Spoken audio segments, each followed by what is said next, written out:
Hello, welcome back to my channel, Ginjoy Plans. This week I am using the Glam planner mystery called Heat Wave. This was from last year. I don't remember the month, but it's probably in the title. And then I'm pairing it with a hodgepodge of foil. I have this gold summertime foil bundle from Cress Press, and then I am using Lynner Designs solid black with hollow striped overlays or underlays from Plan With Me stickers, which for both of those shops I do have a code for. They're both Gen 15. I always have it down below.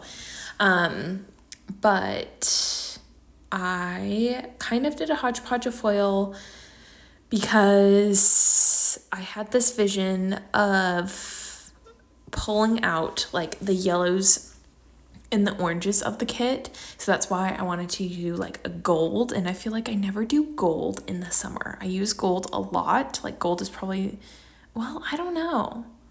I really don't use salt like the core foil bundle that much, but if I do, then it's gonna be gold.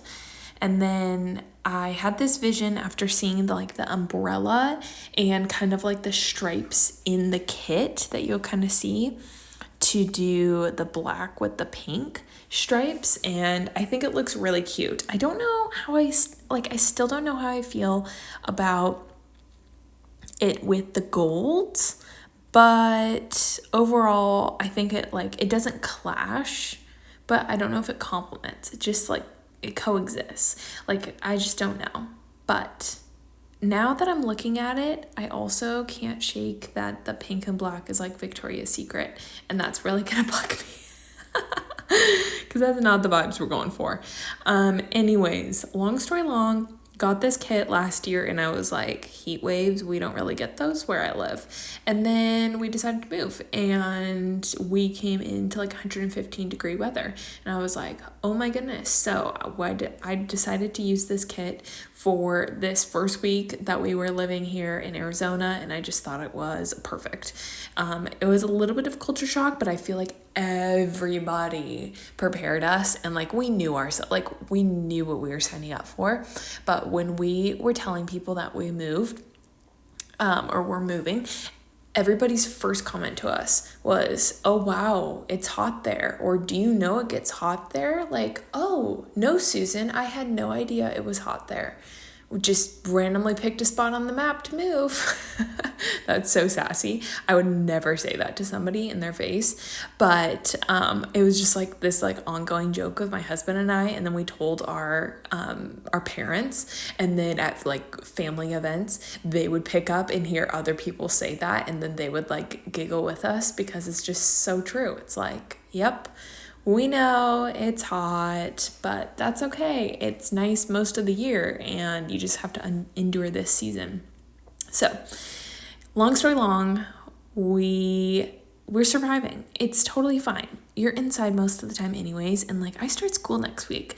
We don't have time to even enjoy outside. That sounds really dramatic, but it's kind of true. So we're just living and getting out, and I get up earlier to walk Sadie, which you maybe just heard her scratch on the hardwoods there, stretching. But yeah, we're getting adjusted, that's for sure. Also, you know who hasn't gotten adjusted? It's me in my planning. I have not filmed a base in weeks. This was my first time laying down a base in almost a month. And can you tell? Yes. Woof. This was such a rough, that sidebar. So bad. So bad. So cringe. It is what it is. But I was laughing at myself during this because I'm you would think that I have never touched stickers before, for how choppy I was with laying this base down. And then it didn't help that I didn't have a very good setup. I'm so sorry, you can see my lights shining through. This is all I had to work with. So it will get better. My next Plan With Me also is in that background, but then the ones after that won't be.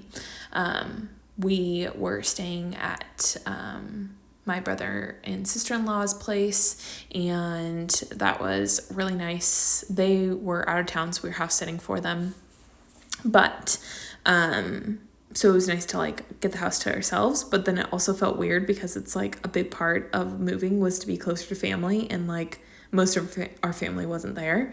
But this week was overall like a pretty good week. I just basically spent almost every day in my classroom. So sorry again if you can hear Sadie. Just like unpacking everything. Like I went in Monday and I just unpacked everything. Like I had a U-Haul, like a mini U-Haul full of school stuff, like to paint the picture of how much school stuff I had.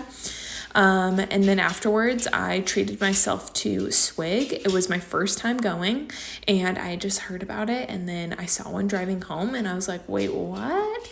I am not typically a soda person. Like, if they were to have it, like, if soda were to be offered at a restaurant, at, like, a get-together, I wouldn't gravitate towards it. But I decided to check it out because I got lured in from their Instagram page, and yeah, anyways, I tried it and I got my husband one too. He's definitely more of like a carbonated beverage person, and it was pretty good. And it was just really refreshing. I feel like we have just been craving like any sort of drinks, just with, I think, the heat. And it was just like a good treat for after spending a long day unpacking things in my classroom. And then after on Monday, we went over, my husband's grandma lives in Arizona as well. So we went over to her place, and she lives in like a 55 plus community, and she's 80, and you would think she's like 55. Like she hangs with the youngins, and she like their center or like community has this thing called Holy Hole, and I do not think this is a universal thing, but please let me know if you've ever heard of this game. It's called Holy Hole. It's kind of like cornhole ish, but with like washers, like metal washers that you throw. They're like little metal discs that are about like 2 inches by 2 inches, and you like stand on cardboard platforms that have like 3 holes. Not cardboard platforms, that would be so unstable. They are carpet covered platforms, and it is like an experience, but it was a turnout, and we were just underneath their like community center with the misters going, and you get random partners, and thankfully I randomly got paired with, we call her Grams, with Grams, and she is just like, she's a hoot, and we got 4th place. How? I have no idea, because I just played cornhole for the first time on 4th of July, and I am not athletically inclined per se, but it's a 55 plus community, so your chances are a little bit greater. Anyways, they were like singing my praises. They thought I was so good. And I was like, I've never played this before. I'm so not good. But it was really cute. And it was fun to just like meet her friends and hang out with her. And yeah, she is so excited that we moved down there. So like every person we met, they're like, oh, are these your grandkids that you've been talking about? And yeah, she was just so excited. So that was cute. Then on Tuesday, I've been watching Love Island. I haven't jumped on the Love Island USA bandwagon. I tried one season before, and it was such a snooze fest. But let's see, I do follow the UK and Australia version. I don't have Peacock or whatever it is, so I can't watch this season, but I keep up with the other, with UK and with Australia. So I personally enjoy it, but yeah. Tuesday did the same kind of thing and went to our favorite restaurant, Flower Child, that night, and I finally got a plan. That felt so good. Then on Wednesday, I was just feeling really down on myself. I had a meeting with one of my teammates, which was so good, and she's so kind. Her name is also Jen, which is kind of funny, and it was good, but it was just a lot of information. And then I think it just kind of hit me that I'm the new kid and starting over and learning all these things, and it's my 8th year teaching, so I'm not concerned about the teaching part, but it's just scary to start somewhere new again. And I was just feeling all the feels for that. And then I FaceTimed my mom, which I don't think made it any better, because she definitely leans in on that too, and maybe projects it a little bit. And just like me starting over, but she was also really encouraging, so that was good. Then we were in the process of setting up our P.O. box, which was just a whole lot of drama and confusion for paperwork, and we reached out to a realtor, so that was exciting, and kind of started like the house shopping. Like we drove around some more areas and to some specific houses, and then got Chick-fil-A for dinner, which was great. Then on Thursday, I went into the classroom, and my husband Tyler came and helped me with some like bigger projects. I have like a ton of cabinets, which is so nice, but I like have no wall space.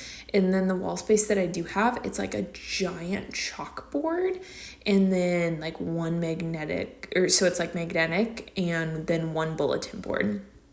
And I've never like not been able to like staple things to the wall. I barely touched a stapler in my new classroom. So it just makes putting things up way longer, more tedious, because I had to put like magnets on this whole wall of butcher paper, which is such like small problem, but just making it like look nice and look the way I want. I'm definitely a maximalist. I'll try to insert some pictures when I'm all done. I'm almost done with my classroom setup, but being very particular, because again, new space, new place, first impressions, all the things, and I think it's just like the one thing I can control right now. Like I can't control a lot of things with like house shopping and like my husband's health, and I don't know, just like all the unknowns of moving. But I can control my classroom and what it looks like, because it's just so tangible. So I feel like I've just been going in every single day to just keep myself busy, and like it's the space that you spend pretty much like sometimes more times in my classroom than in my house. That was really butchered, but I think you know what I meant. So I just like want to make it the way I want it, you know? Then on Thursday night, we went to another favorite of our restaurants called The Original Chop Shop. I don't know if like anybody's heard of that one either, but Flower Child and Chop Shop are like our two favorite places. Then I did some sticker shopping that night, which was so nice. Once we got our P.O. box, I could like figure that out, and then brushed Sadie and plan some more. That was just so good. It's so good to be back in planning. Then on Friday, I took the day off. I told myself I can go in every day except for Fridays for like the 2 weeks that I'm here before like schools, or I officially report, I should say. So I just like relaxed and did nothing, and we did some more house shopping, and I finally got to cook, and that felt so good. We had just like this mini kitchenette type thing, but I just made an Instant Pot meal, and the Instant Pot's like my best friend. And then my husband surprised me because I was, feeling a little bit down, and he got me gluten-free donuts. He like drove all the way to get these because I was talking about this donut place that I wanted to stop on our road trip, but it was closed the day that we drove through the city. And I was like, oh, I was so disappointed. And donuts are like the one thing that I miss with being gluten-free. There's a lot of things, but like that in particular. And he's like, you keep talking about donuts. So I drove and found you these donuts, and they were divine. So good. So that was super sweet of him. Then on Saturday, I've been walking Sadie every single day, but I only mark it on days that are slower. Then I got to film. We went to Hobby Lobby just to get out of the house. They didn't have any back to school stuff, which was kind of disappointing, but also understandable because that probably came out months ago. It was full of Christmas and Halloween stuff, and I was like so mentally not prepared because I just feel like I can't even wrap my brain around that I'm starting school in a couple weeks. Like that just, normally I start school after Labor Day, and that's just mind-boggling. Then I did some more school stuff on the computer, and then we went to our favorite pizza place for dinner. And then, which is just like so funny, reflecting on how much we eat out. Like we ate out almost every single day, and that like we never eat out at home, but I think part of it is like the novelty and then not having like a kitchen, so that's part of it. And then on Sunday we met with our realtor and toured a couple houses, and it was kind of like to be expected. They weren't the ones, and we were a little disappointed with them, but it is what it is. But we weren't like desperate enough to put in an offer, even though they weren't perfect. It's like that hard balance of like, you want to be in a house and want to be settled, but you also don't want to settle and just like get something just to get something, you know? I mean, there's probably no perfect place, but we'll see. It's just hard. It's hard to like play, like, do you play the waiting game, but like how long do you wait for, or do you just like go for it and just make the place your own? So that's the current dilemma we are in. But we have been also experiencing quite the wild storms. On Sunday night, it was so windy that the patio cushions like blew off. We were on like the second story, and it just like blew off into the driveway of where we were staying, and it was just like so windy and crazy, and Sadie was so scared. She really hates the wind. Thunder, wind, fireworks, all those things, but like wind gets her. So yeah, it was quite the wild storm. But that is it for the base. Let's skip to the end. Here is the finished spread. I don't feel like the foil is like picking up truly, but there it is. I basically talked through everything in my voiceover, and let me know if you like that style or not. But yeah, that is it for this week. Thank you so much for watching, and I will catch you in my next spread.